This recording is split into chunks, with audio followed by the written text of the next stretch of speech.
lot less in some cases for labor than these companies. How can you expect to actually get everything you're asking for? Shame on those competitors, number one. All this is the companies are trying to drive a race to the bottom, and we're better than that. America's better than that. You talk about the raises that in your presentation the other night, you talked about the raises that are currently on the table from the big three. They've made some concessions. You've said they're not enough, but they have made some concessions. Have you put out any olive branches so far? Yes. We gave counteroffers. And that's the first misconception that some of the corporate CEOs have been putting out, saying we haven't countered. We've countered.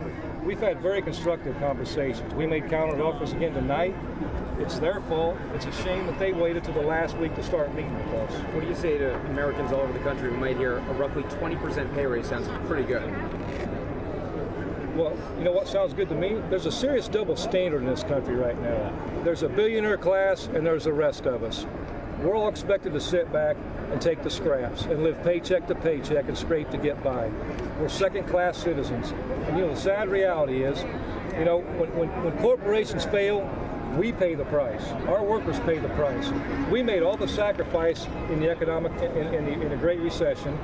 And you know, the sad reality is they've had a decade of record profits. When they're profitable, it's all theirs. They want to keep it all. And the sad reality is, you know, they've made $250 billion, the big three have, in the last decade. $21 billion in profits in the first 6 months of this year. Why these three? The price of cars have went up 30% in the last 4 years. CEO pay went up 40%. Nobody cried a river. Nobody put fear out then saying what it'll do to the economy.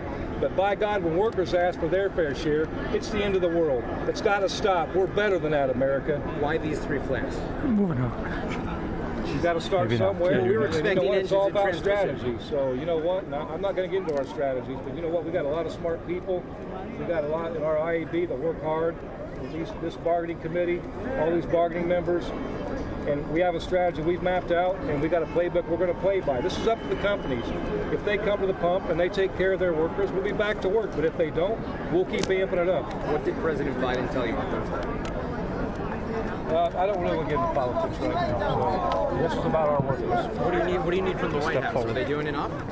Again, I don't want to talk about politics. This is about our members tonight. This is about us doing what we got to do to take care of the working class. This isn't just about the UAW. This is about working people everywhere in this country. No matter what you do for a living, you deserve your fair share of equity. Ford CEO is saying that there's a potential for layoffs at plants that are not striking, depending on what happens in the next several hours. How can you protect all of those workers if they're not going to be getting strike pay? We're going to take care of our members. No one's going to be left behind, but at the end of the day, you're going to spread the strike we've pay got out to do what we've got to off? do to take care of our members. We've got to do what we got to do to get our share of economic and social justice in this country. Does strike pay go to people who are not striking? That'll all be worked out. That'll all be determined by our Secretary That's possible. Yes. Okay. How long are you willing to go? As long as we have to. One day more than these companies want to hold out. It don't matter to us. We're going to be out here until we get our share of economic justice, and it doesn't matter how long it takes. That's up to the companies. They need to come to the table and get real about taking care of their members that they call family. Ford is saying that they got the first real substantive counteroffer from you tonight. What do you say to that? I say Ford never made a substantive counteroffer until the last week. You know what? They have had our demands for 5 to 6 weeks now. They've done nothing. None of the big three did anything. We had to file ULPs, unfair labor charges, against 2 companies just to get them moving in the last week. This is on them. They all waited till the last week to start talking.